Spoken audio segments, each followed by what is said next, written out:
Vamos a ver un poco de lo que sería SQL Server 2014, infraestructura en la nube o infraestructura híbrida. Aquí lo que vamos a enfocarnos bastante es en lo que sería Azure y en las diferentes capacidades que tiene SQL Server para darle soporte a este tipo de infraestructuras. Me pueden contactar ahí, si se ve el correo electrónico, cualquier duda que tengan sobre este tema, o si necesitan mayor material, mayor información. Digamos, yo tengo una biblioteca bastante grande de presentaciones y documentos y arquitecturas de referencias que les puedo compartir sin ningún problema. Si tienen alguna duda sobre SQL Server, me pueden contactar también. Soy MVP en SQL Server, sin ningún problema. Si puedo ayudarles, les ayudo, o si no, yo busco quién sabe. De hecho, la semana pasada ya me pasó. Había un tema, me hicieron una pregunta muy extraña ahí sobre MDX que no sabía. Entonces, lo único bueno era que sí sabía, la muchacha que sí sabía. Entonces, le pudiera preguntar y ya le dimos la solución. Entonces, eso es importante, poder conocer a la gente. También, si tienen alguna pregunta sobre PaaS, sobre todo lo que sería SQL Server, me pueden contactar directamente. Yo soy PaaS Regional Mentor, entonces estoy a cargo de ver todo lo que sería Latinoamérica. Entonces, por eso les podemos estar ayudando. Tenemos diferentes opciones. Bueno, ahí está el correo electrónico, se ve más interesante. Acá tenemos que esta sesión la estoy grabando, entonces va a estar disponible aquí en YouTube. Lo pueden buscar aquí. Va a estar disponible, si buscan ahí en youtube.com/Eduardo Castro M, ahí están, yo creo que ya más de 200 presentaciones, todas en español sobre SQL Server, sobre distintos temas, y más que todo sobre sobre lo que sería infraestructura, la nube, inteligencia de negocios, todo está ahí. Primero vamos a empezar aquí con una pequeña pregunta. ¿Quiénes ya han utilizado Azure, la nube de Microsoft? ¿Quiénes la conocen? ¿Quiénes no la conocen? ¿A quién la conoce? 1, 2, 3, 4. Muy poquitos. El resto no. ¿Ha oído el nombre por lo menos? ¿Alguna descripción general de lo que es? No. Hay personas que sí, hay personas que no. Entonces, voy a pasar rápidamente por una pequeña vistazo general. Azure es la propuesta de Microsoft para computación en la nube y que está basada en una serie de data centers que están distribuidos alrededor del mundo. Ahí donde está cada uno de esos puntos tenemos diferentes data centers que les da soporte a todo lo que sería infraestructura de Azure. Como pueden ver, está en Norteamérica, está en Europa, está en Asia, y el último o lo más nuevo, está en Brasil. Entonces es el data center más cercano, digamos, de este lado, digamos, aparte de Estados Unidos, hay un data center en Brasil que ustedes pueden acceder, que eso se conoce como regiones. Cuando entran a Azure y ustedes van a crear algún recurso, él les va a elegir o les va a preguntar dónde crear ese recurso. Entonces lo pueden crear ahí en la región que ustedes deseen. ¿Cuáles son los diferentes servicios que se ofrece dentro de Azure? Primero, el primer servicio que me ofrece, que es el que vamos a estar viendo hoy, es el de infraestructura. En el de infraestructura, ¿qué es lo que nosotros podemos contar? Podemos contar específicamente con máquinas virtuales en la nube. El concepto es muy sencillo. Si ustedes han utilizado máquinas virtuales, ¿sí? ¿Han usado Hyper-V? Entonces es exactamente el mismo concepto, muy parecido de tener Hyper-V, nada más que tener ustedes su host local, lo tiene directamente en la nube. Y toda la administración la hace Microsoft directamente. Entonces, esas son las opciones que nos da. Si nosotros lo vamos a ver ahí, directamente, en todo lo que sería el Azure, serían los servicios de infraestructura. Dentro de los servicios de infraestructura que nos van a estar ofreciendo, es precisamente algunos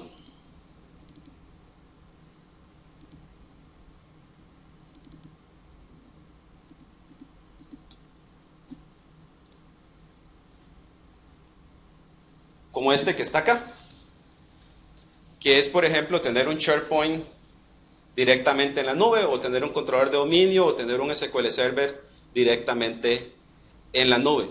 Entonces, ¿cuál es la ventaja que nosotros podemos tener acá? Es de que podemos mover toda la carga de nosotros hacia un data center externo. Supongo que cada uno de ustedes o en sus empresas deben tener tal vez algún contrato con algún data center. Sí. Usualmente en Costa Rica sería con Codiza o con el del ICE, con alguno de ellos. Entonces, la idea es de que Microsoft le da exactamente casi el mismo servicio que estar contratando un data center externo. Eso es lo que podemos tener acá. ¿Y cuáles son las ventajas? Las ventajas que tenemos es precisamente tener diferentes servicios de infraestructura. Y dentro de los servicios de infraestructura están precisamente un concepto que es el de la computación en la nube, es de poder pagar por el uso. ¿Verdad? ¿Qué se paga por el uso? O sea, se paga por el minuto que esté corriendo a la máquina virtual. Si ustedes no ejecutan la máquina virtual, no se les cobra. Si la ejecutan, se les cobra. Y la otra que les ofrece es la elasticidad. La elasticidad es que ustedes pueden empezar con una máquina virtual muy pequeña y después pueden ir creciéndola.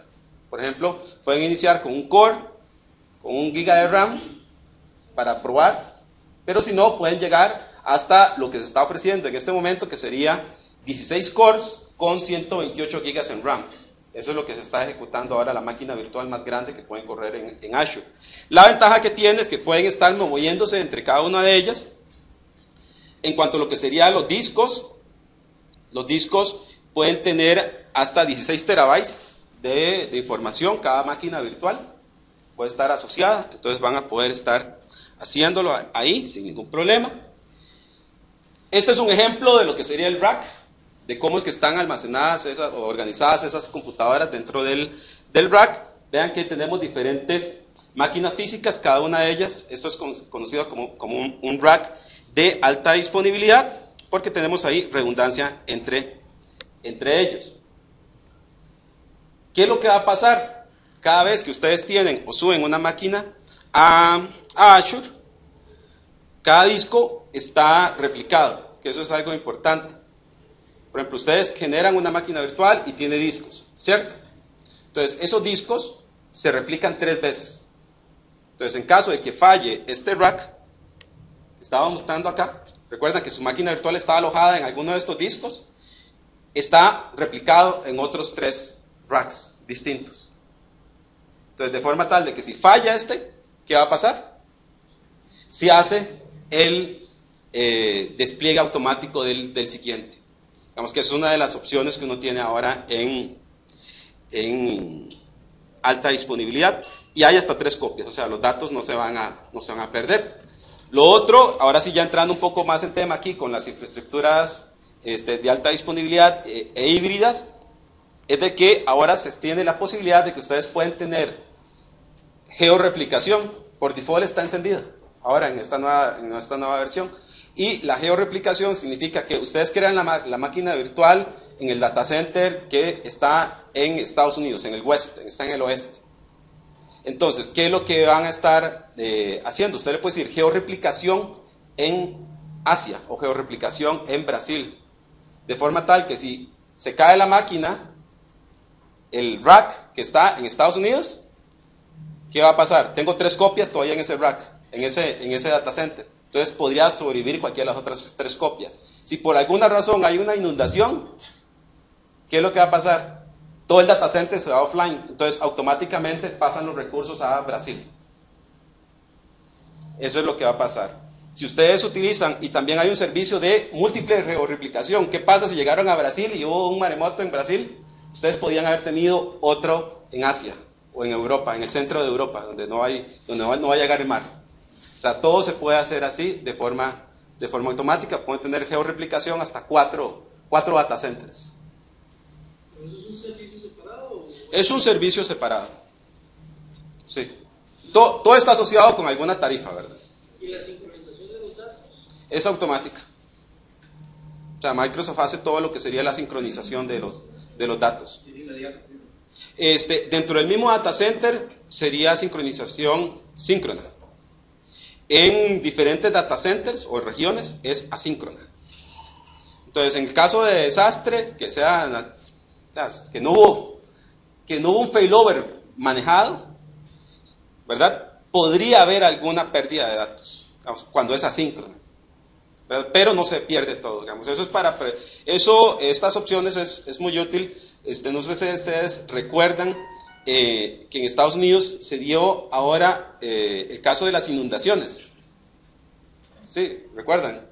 ¿No vieron las noticias? Sí, entonces hubieron muchas empresas que quedaron offline porque se inundó el data center. O sea, por todo lo que ustedes quieran decir, pero digamos, si el agua sube 6 metros o 3 metros, ya el data center se inundó, entonces muchas se fueron offline. Habían otras que sí tenían data centers alternos, entonces lo que hicieron fue, no queda, el data center está bajo agua, nos pasamos al otro data center y podemos estar siguiendo dando el servicio. La opción que ofrece ahora, con esto de la arquitectura híbrida, que es lo que estábamos hablando ahora, es de que además de yo poder tener la georreplicación, digamos, en Azure, yo puedo tener algo que es interesante, que es una arquitectura híbrida. Yo podría tener un SQL Server instalado aquí localmente y le puedo decir que replique con la nube, que es con un nuevo feature que se llama Hyper-V Replica. No sé si lo hayan oído. Hyper-V Replica, o ahora se llama Recovery Site en Azure. Entonces, el Recovery Site lo que significa es lo siguiente: ustedes tienen N cantidad de máquinas corriendo en su instalación on-premises, ahí en su empresa. Entonces, ustedes pueden configurar para que todas esas máquinas estén siendo replicadas en Azure. Su data center principal es el de ustedes. Si por alguna razón su data center se quema, se va la electricidad, pasa algo, no sé, algo que haga que se vayan offline, empieza a levantarse el data center de la nube y empieza a atender. Y todos los registros de DNS y toda la opción se redirecciona. Entonces el usuario que ustedes tenían fuera de su data center sigue teniendo conectividad. Y después yo me puedo devolver. Ya vuelve mi data center on-premises, se hace la sincronización y levanta otra vez. Entonces pueden tener eso. Eso es un feature que se anunció ahora en mayo, que fue el TechEd. Entonces se llama el Data Recovery, el Data Site Recovery de Azure. Entonces ustedes pueden tener un data center alterno. Es prácticamente tener un data center alterno. Y dentro de los SQL Server, eso es una de las ventajas, que yo puedo tener esa infraestructura híbrida. Aquí estamos hablando un poco más de la disponibilidad. Hay algo interesante que tenemos acá, que es el grupo de alta disponibilidad. Eso lo van a hacer cuando estén trabajando con Azure.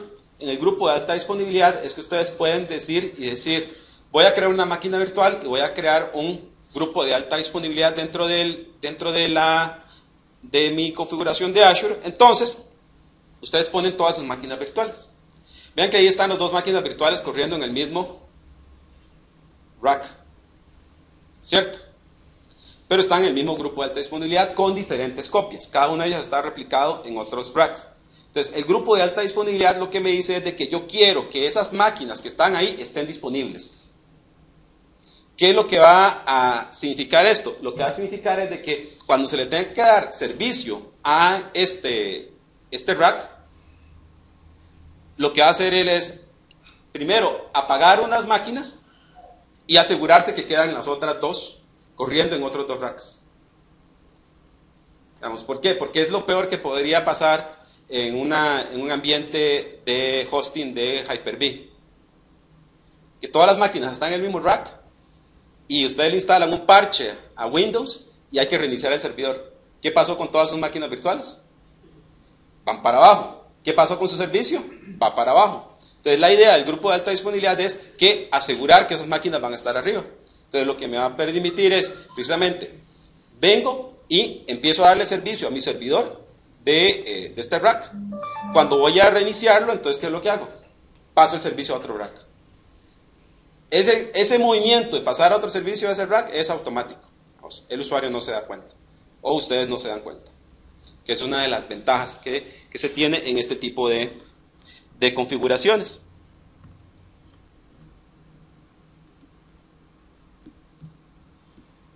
Otra de las capacidades que tiene, que estamos hablando aquí de de las arquitecturas que son híbridas es esto que les estaba mencionando, que ustedes pueden tener en su data center alterno. Entonces pueden hacer todo lo que sería la arquitectura híbrida teniendo ciertas máquinas locales y ciertas máquinas en Azure, ciertas máquinas en la nube. Y lo que pueden hacer es un site-to-site VPN. ¿Ustedes han hecho site-to-site VPN para conectar data centers? ¿Conectar oficinas remotas? No. Bueno, la idea es la siguiente. Ustedes quieren que tener por ejemplo, su servidor de bases de datos está local, pero también tiene una serie de dashboards, digamos, estoy mostrando un ejemplo, una serie de dashboards de inteligencia de negocios que lo que contiene es información pública que tiene que ser consultada. ¿Cierto? Entonces ustedes no quieren sacrificar su ancho de banda local para que se esté atendiendo esos servidores que son públicos. Entonces, ¿qué es lo que pueden hacer? Ustedes pueden tener una máquina virtual en Azure donde pueden estar replicando de su servidor de SQL Server local hacia un servidor que está en la nube, y después todo lo que sería en los dashboards de inteligencia de negocios se publican desde la nube. Entonces, ¿qué pasó con el consumo de ancho de banda? Ya no es el local, sino que es el de la nube, que está siempre disponible. Y otra de las ventajas que tiene es de que, vieron que yo dije, se replica, como que se puede ser local. ¿Por qué? Porque yo puedo establecer este túnel.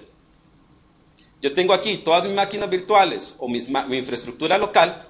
Aquí tengo algún dispositivo de VPN, digamos, póngale la marca que sea, un Brocade, puede ser un Cisco, puede ser un Checkpoint. Entonces lo que hacen es que pueden establecer un túnel de comunicación entre su infraestructura local con la infraestructura del data center de Microsoft. Y es un túnel seguro. Y lo que se hace es de que en ese caso la nube se convierte en una extensión del data center local. Esa es la principal diferencia. Y para toda su infraestructura es completamente transparente. Por eso les preguntaba si trabajan en ese tipo de empresas. Digamos, igual, si ustedes trabajan en diferentes sucursales, en alguna organización que tenga diferentes sucursales, es lo mismo que se hace aquí directamente, digamos, con proveedores locales, nada más que aquí sería directamente contra la nube de Microsoft. La ventaja que tiene esto es de que me permite hacer data recovery. Otra de las opciones que yo tengo acá, se las voy a adelantar, aunque las estoy anotando más adelante, es de que igual puedo tener otro ambiente que es totalmente híbrido, que eso es una capacidad de SQL Server 2014, en donde yo podría escoger tener mi servidor on-premises, pero con 5 bases de datos que están locales y 5 bases de datos que están en la nube. Pero es la instancia que está local. No sé si me entienden. O sea, puedo tener esa opción híbrida también. También puedo tener otra opción. La otra opción es que yo puedo tener una base de datos que tiene data files locales, pero también tiene data files en la nube. Completamente transparente. Eso es uno de los cambios que se ha dado. Hablando aquí de máquinas virtuales, estos son cuando ustedes vienen y consumen una máquina virtual que está en Azure, digamos directamente en la nube. ¿Qué es lo que vamos a tener? Ustedes van a tener que elegir el tamaño. El tamaño de la máquina virtual está asociada, por ejemplo, ahí con diferentes letras. Lo ven que ahí, que sería A5, A6, A7, A8. Digamos, esa es la nomenclatura que ustedes van a tener. Y dentro de eso, esa máquina virtual está asociada con una serie de recursos. Una serie de recursos va a ser la cantidad de procesadores y la cantidad de memoria, así como la cantidad de discos. Por ejemplo, esta máquina, que sería el Extra Large, que tiene 14 gigas de memoria, puede soportar hasta 16 discos de datos. Y dentro de 16 de discos, esto que está aquí, 16 por 500, esos serían los IOPS por segundo, que serían las cantidades de lecturas, escrituras que me permite la arquitectura. Entonces, dependiendo de sus necesidades, así va a ser la cantidad de discos que van a tener que asociar a su máquina virtual. Usualmente, todo el mundo ha creado una máquina virtual, ¿cierto? Es muy sencillo, es un file, new, y ahí siguen el wizard para crear la máquina virtual. Eligen el sistema operativo, eligen lo que sería la memoria, es casi lo mismo en Azure. La diferencia es que cuando ustedes crean la máquina virtual en Azure, esa máquina virtual se crea primero con un disco duro default, que es el C, que es como el disco duro del sistema. Dentro de este disco duro del sistema, en ese disco duro no se le asegura el IOPS, lecturas y escrituras por segundo. Entonces lo que tienen que ir a hacer es agregar un disco de datos, solo agregar un nuevo disco en nuestra máquina virtual. Ese disco sí tiene el requerimiento de lectura y escritura. En este caso sería, por ejemplo, si ustedes están instalando un SQL Server, instalan el SQL Server y una vez que lo han instalado, agregan nuevos discos. Entonces me da la capacidad que esos discos sí están para manejar los datos. ¿Sí? Tiene también un segundo disco que es como temporal. Pareciera. Ah, sí, ese temporal, no guarden nada ahí porque de verdad es temporal. Sí, sí, cada vez que apaguen y suban la máquina se va a borrar. Entonces tenemos, crean la máquina virtual, tienen el disco C, que es directamente solo para estar trabajando el sistema operativo. No pongan nada ahí, solo lo default cuando uno instala. Van a instalar una base de datos, agregan nuevos discos. Igual, y pueden hacer toda la separación que ustedes quieren en el SQL Server, que los datos van en un disco, que los logs van en otro disco, que el TempDB va en otro disco. Si tienen un particionamiento de bases de datos, si quieren dividirlo en diferentes data files, entonces también los ponen en diferentes discos. Ahí, lo único que tienen que tomar en cuenta es de que puedan tener específicamente el tamaño de máquina que soporte la cantidad de discos. Como pueden ver, digamos, cuanto más pequeña la máquina, menos cantidad de discos ustedes le pueden asociar. Pero tenemos esa ventaja. Y vean que aquí estoy hablando de máquinas virtuales de SharePoint BI. ¿Por qué? Porque le está dando el caso de una infraestructura de inteligencia de negocios. Usualmente una infraestructura de inteligencia de negocios es un poco pesada. O sea, requiere mucho licenciamiento, requiere muchos recursos, requiere gran cantidad de máquinas virtuales. Entonces ustedes pueden tener una opción. Por ejemplo, un ejemplo bastante bueno es, por ejemplo, si ustedes están haciendo una infraestructura de inteligencia de negocios, están durante el desarrollo, ¿cierto? Están durante el desarrollo. ¿Y qué es lo que pasa casi siempre cualquier proyecto de BI o de cualquier proyecto de bases de datos durante el desarrollo? Va a iniciar el desarrollo y yo necesito darle servidores a los desarrolladores. Pero usualmente, ¿qué pasa en la mayoría de empresas? No hay servidores. ¿Por qué? Porque está dentro del presupuesto del proyecto, pero está para cuando vaya a ir a producción. Entonces, inició el proyecto que dura 2 años, pero no tengo los servidores para que empiece el proyecto, porque van a estar instalados hasta dentro de 2 años. Entonces, una opción que uno puede tener es ponerlo en la nube. Una vez que usted lo pone en la nube, tiene la ventaja de que puede estar ahí y si hace la conexión de VPN site to site, esas máquinas es como que estuviesen locales. Incluso esas máquinas pueden estar logueadas al Active Directory local. Vamos a estar asociadas al controlador de dominio local, pueden estar aquí e incluso pueden tener una copia del Active Directory en la nube. Directamente, o sea, sin ningún problema. Entonces es una extensión. Y tenemos diferentes opciones para poder estar utilizando este tipo de opciones. ¿Qué es lo que tenemos acá? Las máquinas virtuales, el soporte en capacidades híbridas de SQL Server. SQL Server tiene una serie de capacidades que son de alta disponibilidad. Entonces, dentro de esas capacidades de alta disponibilidad, dependiendo del tiempo, han ido aumentando. Por ejemplo, ¿ustedes han utilizado SQL Server 2012 o SQL Server 2014? ¿Sí? No, todavía no. Bueno, en 2008 R2 utilizaron mirroring, ¿verdad? Esa es una de las capacidades de alta disponibilidad. También está el clustering. Entonces, ¿qué es lo que va a estar pasando? Le cuento la historia. Dentro de las capacidades que tiene SQL Server han ido aumentando. Dentro de SQL Server 2012 se agregó el Always On, que es un híbrido entre mirroring y cluster. Después, eso lo que me permite el Always On, para los que no hayan visto el Always On, lo que me permite tener es una base de datos primaria y tener hasta 4 secundarias, 3 réplicas. Serían 4 copias. La primaria y 3 réplicas. Entonces, ¿cuál es la ventaja que me da eso? Es que yo puedo tener alta disponibilidad. Como su nombre lo dice, si se cae la primaria, ¿qué va a pasar? Se levanta una de las réplicas. Se cae una de esas réplicas, ¿qué pasa? Se levanta la otra réplica. Y el movimiento del nombre es automático. Vamos, es como un clúster. El nombre al que se conectan las aplicaciones va cambiando. Se recupera el primario, ¿qué va a pasar? Se sincronizan los datos y se vuelve a poner otra vez el primario como primario. Entonces me tiene esa ventaja. Entonces la ventaja es que yo puedo tener una base de datos primaria, 3 secundarias, y esas 3 secundarias pueden ser de solo lectura, si ustedes quieren. Es que esa es la diferencia con respecto a mirroring. ¿Quién usó mirroring? Nadie usó mirroring. ¿Ustedes usaron mirroring? ¿Qué pasaba con el mirroring? No se podía tocar. Estaba en un estado de synchronizing, siempre, eterno. Entonces trataban de conectarse a esa base de datos y ¿qué pasaba? No se dejaba. Entonces eso es un servidor que se está desperdiciando. Entonces en Always On eso cambió y lo que me permite es que yo cuando creo el clúster de Always On me permite que una de esas copias o todas las copias que yo quiera sean de solo lectura. ¿Para qué me sirve eso? Primero me sirve para hacer reportes.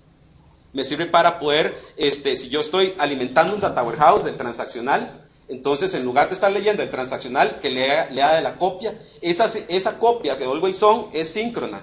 Yo la puedo hacer síncrona, o sea, lo que está en la copia está en la principal y es en segundos. Incluso el switch entre una primaria y una secundaria es de menos de 3 segundos en Always On. Es casi instantáneo. Casi instantáneo. Entonces, ¿qué es lo que va a pasar? Yo quito carga del principal. Esa es la ventaja del Always On. ¿Qué se agregó en 2014? Se agregó unos conceptos bastante interesantes. Primero, puedo tener ahora hasta 9 réplicas. Puedo tener una principal y 8 copias. Esa es una de las opciones que tiene. Relacionándolo con Azure es de que ahora yo ya tengo la capacidad de poder crear máquinas virtuales de SQL Server 2014 directamente dentro de la nube. Tengo soporte para 2008, soporte para 2012 y para 2014. Directamente como plantillas de la máquina, de máquinas virtuales. Y otra de las opciones, que también se los voy a adelantar, vean que me dice aquí, casi 100% de compatibilidad. Una pregunta, ahora que hay un Windows 2012 R2, ¿ya está disponible el R2? Sí. De hecho, cuando ahora le aparece en el wizard, que ahora si quiere se los ejecuto, ya aparece el 2012 R2, que lo pueden correr directamente dentro de Azure.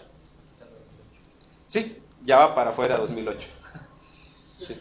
Sí, lo obligan a uno a migrar. Dentro de lo que sería las opciones, es que ya soporta 2014 y 2014 tiene algo que, ya que estamos hablando de aplicaciones híbridas, tiene algo bastante interesante. Ustedes recuerdan de que yo podría tener las réplicas. Entonces yo puedo empezar a jugar con las réplicas. Yo puedo tener un SQL Server instalado local y lo instalo Always On. Y una de sus réplicas puede estar en Azure. Entonces, ¿qué escenario ven ahí interesante? Hay un escenario bastante interesante. Imagínense que ustedes son una tienda de retail o una tienda que tiene catálogos y tiene un sitio web donde muestra información. Esa información es pública, la gente lo tiene que consultar y su sitio web es muy famoso. Entonces necesitan muchos recursos. Entonces, ¿qué es lo que hacen? Crean un website en Azure que está apuntando ¿a qué? A la réplica que está en Azure. Entonces, ¿qué pasó con su base de datos de producción? Está libre, está para poder utilizarse. Si se preocupan por la seguridad, ¿qué es lo que pueden hacer? ¿Recuerdan todo lo que era Transparent Data Encryption de SQL Server? ¿Lo utilizaron? Está disponible también en Azure. Entonces van a poder encriptar sus datos. Se preocupan por los firewalls. cuando ustedes crean una máquina virtual en Azure, antes de crearla, asegúrense de crear las redes. Ustedes pueden crear sus redes. Entonces, eso es lo que crea ahí son VLANs directamente.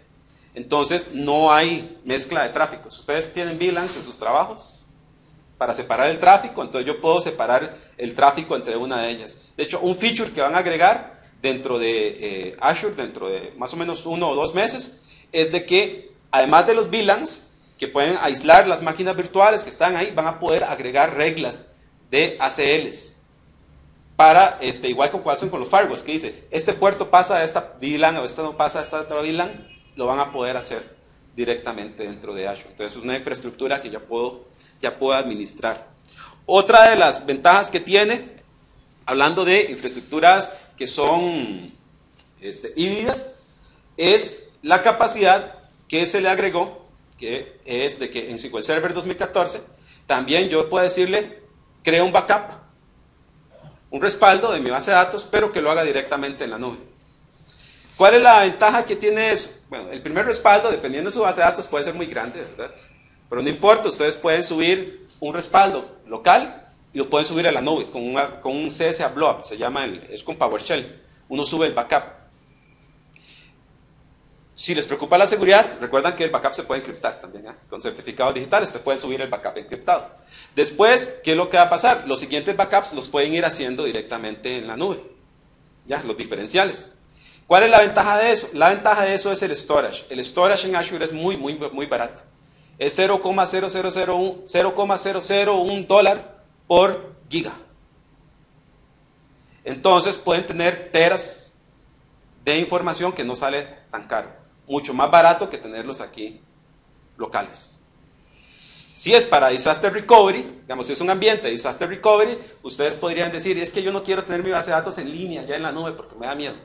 Entonces, tengo miedo a que vean mis datos. Entonces, están respaldando su data center acá y lo tienen local, están haciendo respaldos que están encriptados y tienen una máquina virtual en Azure preparada. Está apagada o está con los recursos mínimos. Y en el momento que quieran hacer el switch, ¿qué es lo que van a hacer? Restauran la última copia. Ponen todas sus claves de seguridad para que se pueda restaurar la copia y está arriba ya su base de datos. Ahí lo que tendrían que hacer después es extender lista su aplicación para que se pueda conectar ahí. Que es otra cosa que se está agregando en Azure, que es Remote Apps. Busquen Remote Apps, Remote Applications en Azure. Lo anunciaron ahora hace un mes para poder darle soporte. Entonces ven de que uno puede empezar a jugar con diferentes tipos de arquitecturas que son híbridas. No sé si me van captando la idea o los casos de negocio que uno puede empezar a hacer ahora. Más que todo, me gusta la opción de el data center alterno, que eso es algo que no estaba disponible ahí. Entonces, vean que tengo aquí los diferentes tipos de disponibilidad. Entonces, ahora vamos a hacer aquí un pequeño demo. Vamos a ver cómo está mi consola.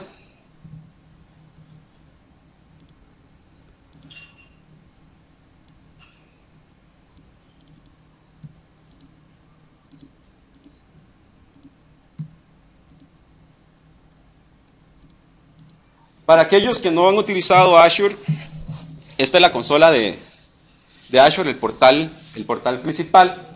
Como pueden ver acá, cuando uno ingresa, va a ver todos los diferentes recursos que puede tener. Los recursos que puede tener aquí son sitios web, puede tener bases de datos que serían SQL Database. Por si no lo han oído hablar, van a hablar de SQL Database o SQL Azure. ¿Sí? No todos. Es que en Azure yo tengo diferentes servicios. Dentro de los servicios sería correr máquinas virtuales, pero también tengo otro sabor, que sería correr solo una base de datos. Entonces, esa es conocida antes como SQL Azure, ahora es conocida como SQL Database. El SQL Database es, digamos que ustedes tienen una aplicación pequeñita, que no necesita todos los recursos ni todos los features de un SQL Server completo. Entonces pueden elegir correr una base de datos, digamos de 1 giga, de 2 gigas, de 3 gigas, hasta 500 gigas. Eso es una base de datos pequeña. Y lo que hacen es de que no tienen un servidor completo de SQL Server, sino que lo que tienen es un servicio. Imagínense, el caso de negocio es este. Imagínense, por ejemplo, cuando están los desarrolladores, el desarrollador le pide a infraestructura, deme una base de datos para crear mi aplicación. ¿Qué hace de infraestructura? ¿Qué le da? Le da un nombre de servidor, un IP, un nombre de una base de datos y un usuario con que conectarse. ¿Cierto? Entonces, en el caso de SQL Database, no tenemos acceso a toda la máquina virtual. Tenemos acceso a un nombre de base de datos, un nombre de servidor, un nombre de base de datos y un usuario para conectarnos, o varios usuarios. El resto de administración se encarga Microsoft. Por detrás hay una base de datos de SQL Server. Es casi 100% compatible con SQL Server. Casi. No es 100% compatible. ¿Verdad? Pero la mayoría de aplicaciones, por ejemplo, que están en web, pueden correrlo así. De hecho, aquí en Costa Rica hay varias ya instituciones de gobierno que están corriendo sistemas en Azure, donde su base de datos es SQL Azure, SQL Database. No están corriendo un SQL Server completo. Y hay otras que se están corriendo un SQL Server completo. También hay casos ya de negocios probados de empresas del sector privado, donde su data center alterno, parte de su data center alterno es en Azure. Y ahorita se está corriendo uno de los proyectos más grandes, donde todo lo que sería su sistema de inteligencia de negocios está en la nube, directamente, conectándose a on-premises, que también se puede hacer, todas las cargas. Entonces eso es importante. Vean que aquí tengo los diferentes casos. Dentro de lo que les quiero mostrar es las máquinas virtuales. Yo aquí tengo varias que yo ya me conecté. Crear una máquina virtual en Azure es sencillamente muy sencillo. Tenemos aquí esta opción que sería el Quick Create. El Quick Create está pensado para cuando ustedes ya saben qué es lo que quieren crear y tener como una receta de que se le enciendan todas las opciones. Entonces, ¿qué es lo que hacemos? Le asignamos un nombre. Aquí le van a asignar un nombre. Este nombre es el nombre del servicio que va a estar asociado a esta máquina virtual con el cual vamos a estar accediendo.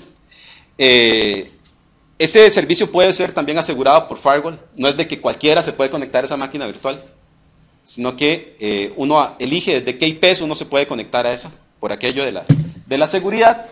Después, elijo el sistema operativo que voy a querer estar ejecutando. Puedo ejecutar desde Linux, diferentes versiones de Linux, hasta diferentes versiones de Windows. Vean que aquí puedo escoger aquí el 2012. Vean que aquí está el R2, que me habían preguntado. Por ahí está el R2.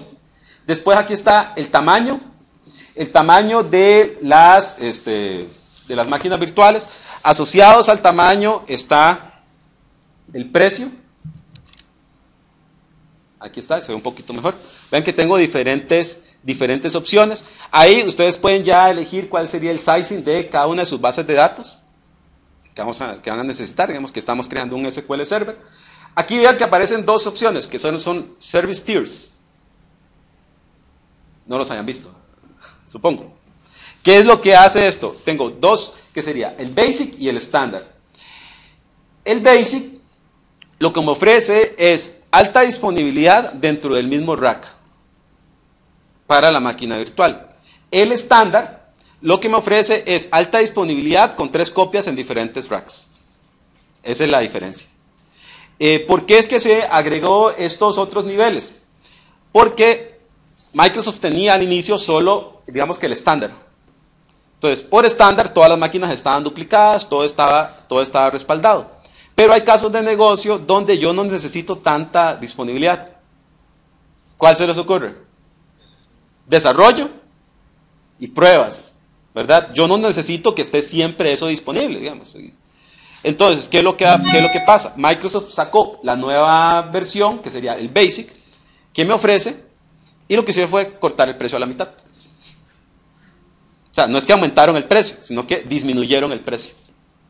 Entonces, ustedes pueden montar una infraestructura de desarrollo con máquinas básicas, que es mucho más barato. Ok, usted la puede pasar, digamos, usted puede pasar las máquinas virtuales de nivel. Por ejemplo, usted puede empezar con Basic y después usted la quiere en estándar, la puede hacer. No, pero la pregunta es, tengo producción y lo quiero simplificar, ¿no? Quiero montar réplicas para que siempre esté... Ah, sí, sería un estándar. Ajá. Tengo Basic, una para desarrollo y otra para testing. Ajá. Yo necesito actualizar toda la información que está en desarrollo para que, perdón, toda esta producción para que esté actualizado en testing y esté Ah, pero eso es un ciclo normal de actualizaciones, digamos, de archivos o... Sí, correcto. Sí, digamos, de versiones de software, etcétera. Más que todo de datos. De datos. No, las máquinas virtuales se ven entre ellas, entonces usted puede hacerlos directamente. Lo único que tiene que asegurarse es de que estén dentro de la misma red. Y entonces ellas se van a ver, digamos. Lo que cambia son los recursos que tienen asociados. Pero digamos, un estándar puede ver una básica puede ver un estándar.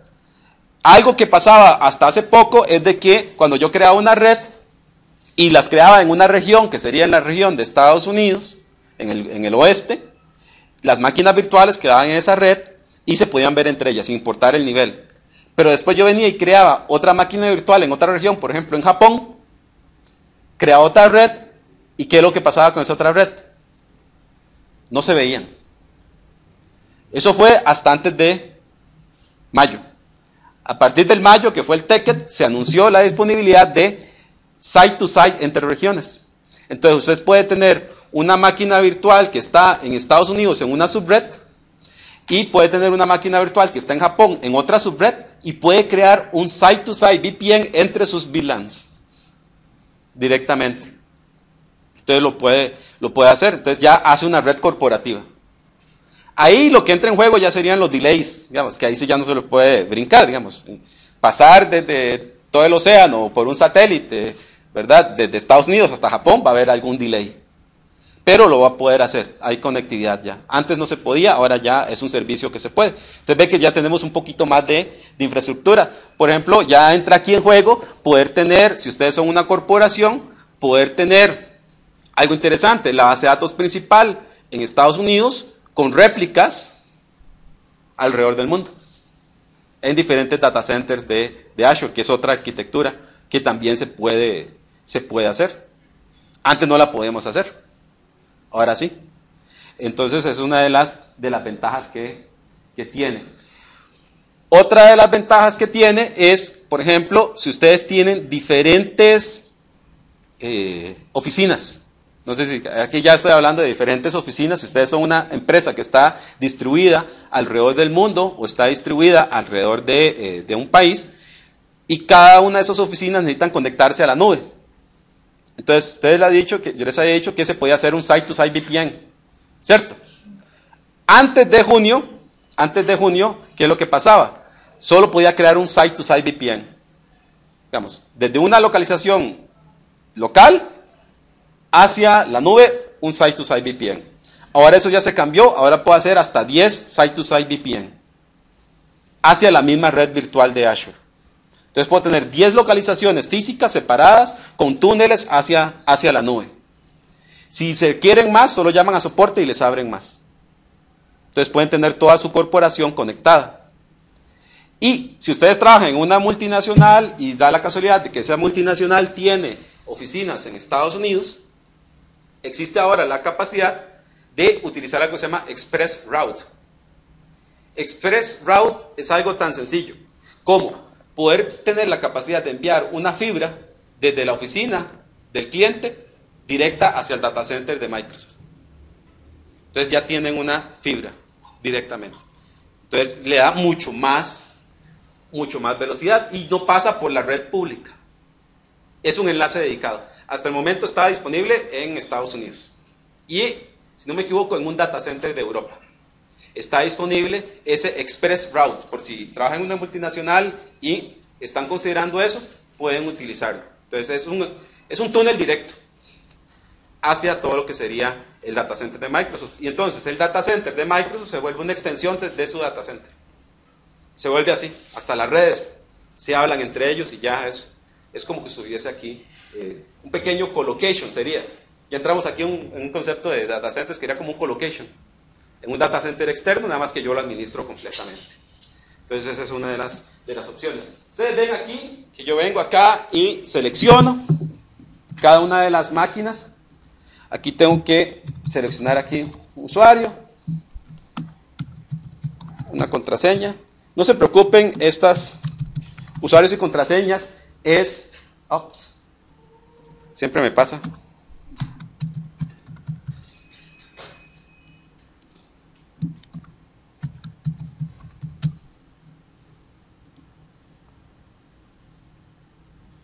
Es too common, me dice.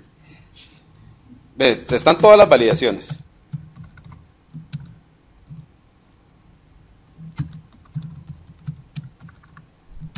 Vamos a ver si ahora sí me deja. Ok. Después aquí viene lo que serían los grupos de afinidad. Los grupos de afinidad, esto es importante, que serían, ahí ve que me elige la región, que sería donde yo quiero crear mi máquina, y la otra opción que me da es, ven ese que está allá arriba, que dice Contoso AG, que es el famoso ejemplo de Microsoft. Ese es uno que yo creé. Es un grupo de disponibilidad que ya tiene una zona asociada y además ya tiene una red asociada. ¿Cuál es la ventaja de eso? Que cada vez que yo voy a crear una nueva máquina virtual que quiero que esté en la misma subred, elijo ese grupo de alta disponibilidad. Y además, todas esas máquinas que están en ese grupo de alta disponibilidad, Microsoft me va a asegurar que van a estar disponibles. Entonces, ¿qué es lo que va a pasar? Conforme ellos van bajando racks para darle soporte a Azure, va a ir a estar asegurándose que una copia esté arriba. Eso es lo que yo puedo tener acá. Yo voy a elegir aquí en Japón. Y aquí la podemos empezar a dejar. ¿Cuál es la otra opción que podemos tener ahí? Yo máquina virtual, le puedo decir desde galería. Y desde galería, vean que aquí está todo lo que sería SQL Server. Estas ya son plantillas preconfiguradas que uno puede tener. Digamos que ya están ahí disponibles. Entonces lo que al final lo que ustedes terminan es con un SQL Server ya 2014 en este caso, instalado para Data Warehousing. ¿Qué es lo que pasa? Ven que dice Data Warehousing y dice Enterprise. La diferencia es las imágenes y el tipo de máquina que se va a utilizar. Por ejemplo, un Data Warehouse necesita mucho más recursos que una máquina normal. Y además tiene más discos asociados y discos duros más rápidos. Esa es la diferencia. Y si ustedes no quieren instalar, por ejemplo, en la máquina que yo estoy instalando en un SQL Server 2012, al final ustedes van a poder llegar ahí e instalar su SQL Server. Si en este otro lado ya va a estar SQL Server preinstalado. No sé si alguna vez han instalado SQL Server en modo de sysprep. No saben. Es que ustedes pueden, desde hace como 3 años, tener plantillas de SQL Server preparadas. Entonces, ¿qué es lo que hacen? Crean una máquina virtual, instalan SQL Server, pero lo instalan en modo de sysprep. ¿Han utilizado sysprep? Que es System Preparation Tool. Es cuando ustedes, es el tool de Microsoft que se utiliza para cuando ustedes quieren tener plantillas de máquinas. Entonces, ¿qué es lo que hacen? Instalan SQL Server en ese modo, se le hace un sysprep, que eso lo que hace es preparar la máquina para que sea clonada. Después, cuando crean una nueva máquina virtual, crean el clon. Y en este caso, cuando tiene SQL Server instalado, se genera el clon, se levanta Windows, se instala SQL Server y después vuelven a correr el wizard de SQL Server. ¿Qué es lo que le va a preguntar? El collection de la instancia, la seguridad de la instancia, los data files de la instancia, etc. Pero todo lo que era la instalación que tarda como un montón de tiempo de SQL Server ya se hizo. Ya todos los binarios están. Entonces ese es el tipo de imagen que es la que nosotros tenemos acá. Si nosotros elijamos una de estas de Data Warehousing, ¿qué es lo que vamos a hacer? Podemos elegirle aquí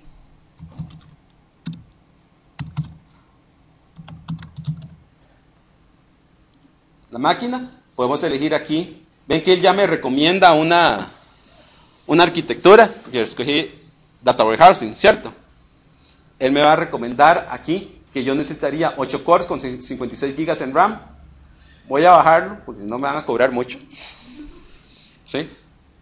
Igual tengo que empezar ahora otra vez con la contraseña.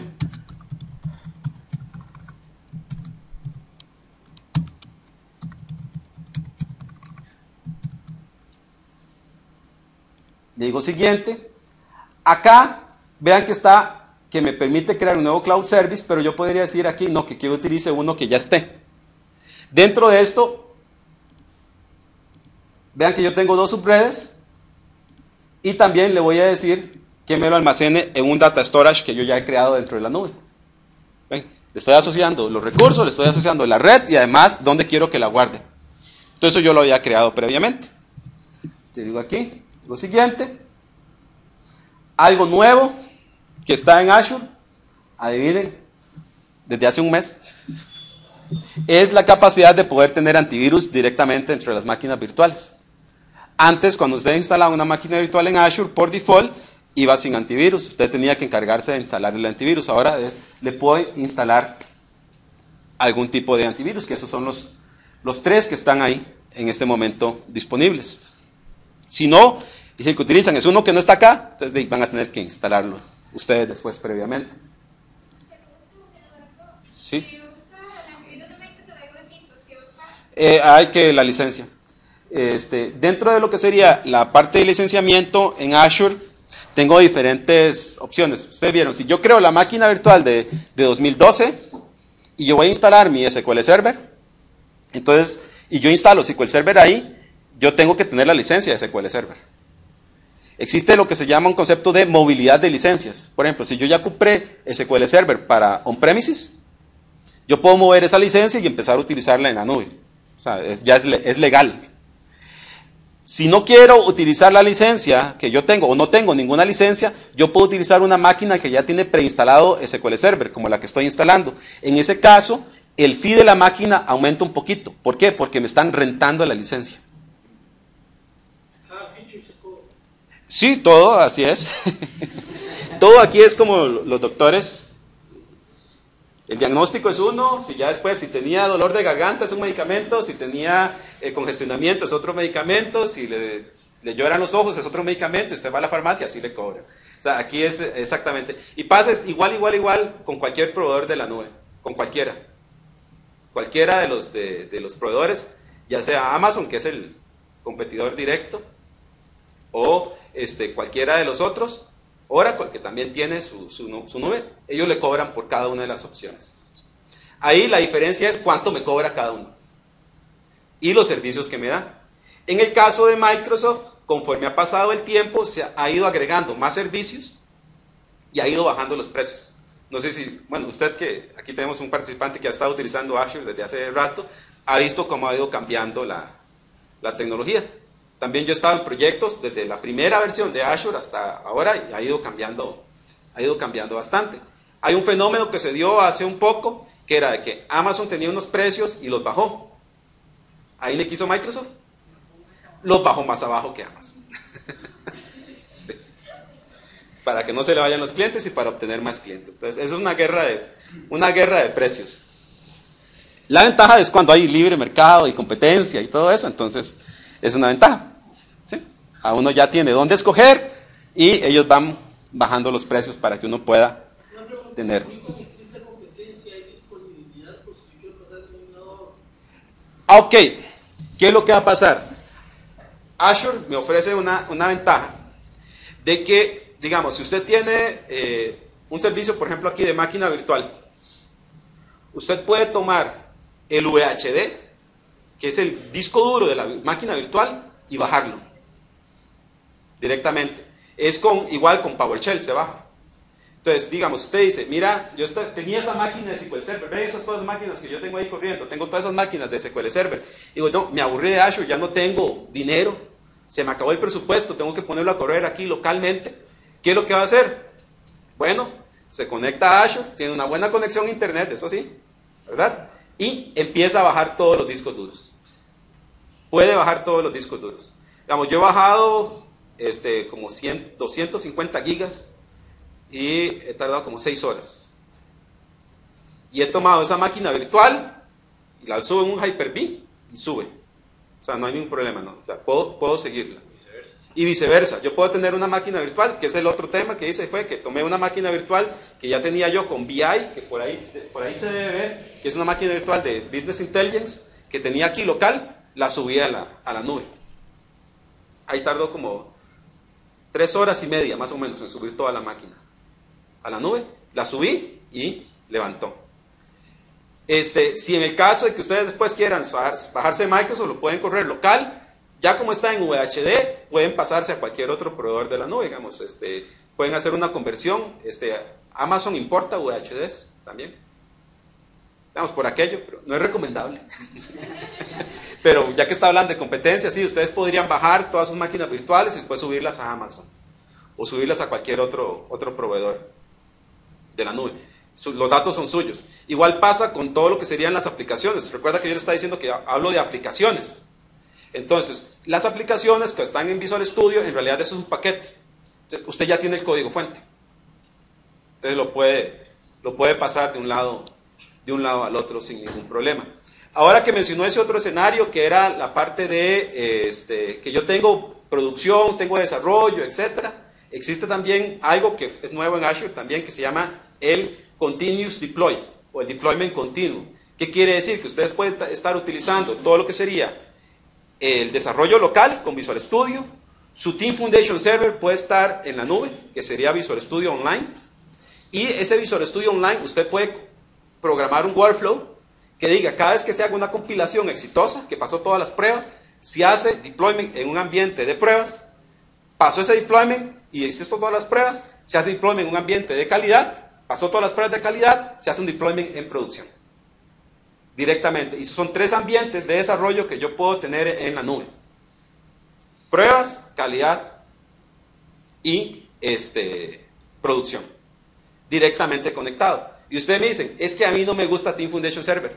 Entonces pueden utilizar Git, que es el otro control de código que está en la nube. Lo pueden utilizar sin ningún problema, está totalmente listo. Dicen, es que a mí no me gusta utilizar el Team Foundation Server porque yo uso Scrum. Entonces se conecta también con las Agile. Entonces Visual Studio Online se conecta con diferentes proveedores de Agile. De hecho, aquí tenemos un ejemplo. Ricardo.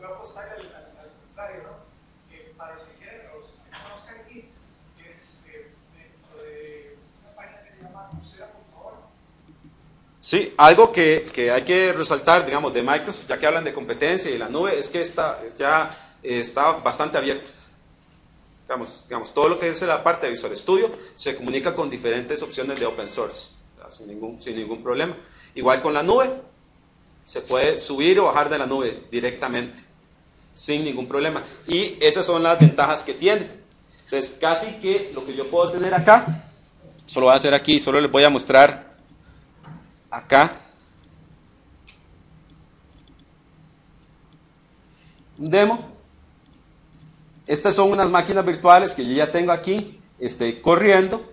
Vean que yo tengo aquí un grupo de alta disponibilidad. La ventaja de este grupo de alta disponibilidad es que yo lo estoy administrando aquí localmente, pero 2 copias están locales, una copia está en la nube. Desde el punto de administración es sencillo. Esa es la ventaja, digamos, de la nube de Microsoft. De hecho, cuando están creando el grupo de alta disponibilidad, digamos que yo le puedo decir aquí New Availability Group. Vamos a ponerle aquí prueba. Aquí dice que ya está el grupo de alta disponibilidad creado. Digamos que él ya existe dentro de Dentro de las propiedades, aquí yo le puedo decir que agrega una réplica, y dentro de estas réplicas, vean que aquí está la parte que yo le digo aquí, lectura o no lectura, el endpoint, y lo otro que me da la posibilidad es de que aquí las réplicas, yo puedo agregar más réplicas que estén en Azure, directamente desde la consola. No lo tengo que hacer desde Azure ni nada, solo tengo que tener conectividad, es lo único que tengo que tener. ¿Cómo aseguro la conectividad? Lo voy a asegurar con la configuración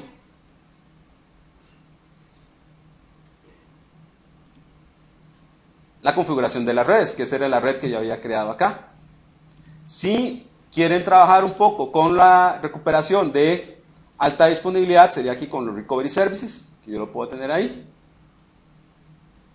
O si no, se quedan trabajando solo con las máquinas virtuales.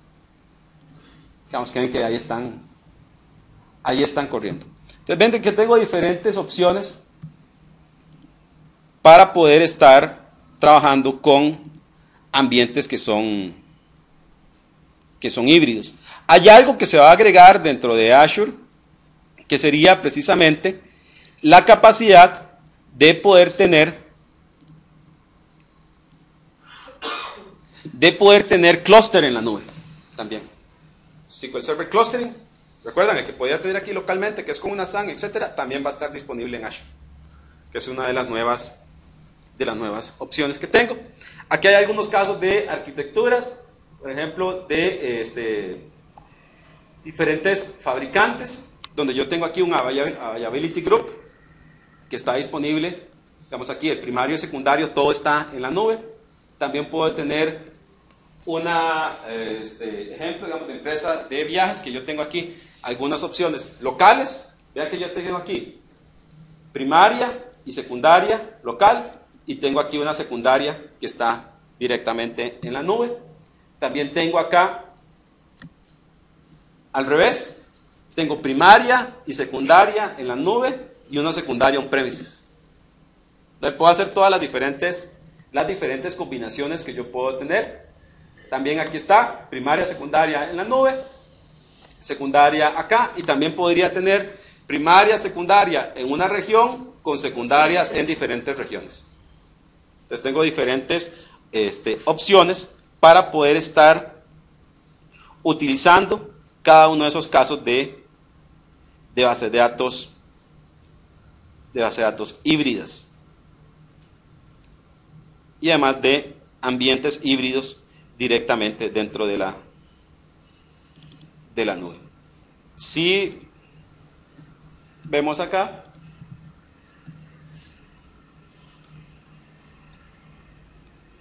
tenemos también ambientes que podemos montar, como este que les estaba mencionando, que es tener sitios primarios, sitios secundarios, con System Center locales, pero también con copias en Azure. Entonces, no sé si alguna vez ustedes montan un Data Recovery Plan, un plan para recuperación de desastres, pueden hacer combinaciones. Pueden tener sitio local, sitio alterno y sitio en la nube. Todo directamente administrado con las mismas herramientas.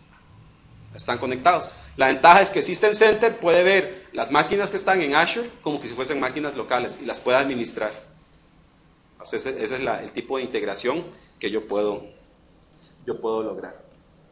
Si tienen alguna duda sobre este tema, me escriben, porque el tema es bastante amplio, hay muchas opciones, hay diferentes escenarios que se pueden estar utilizando.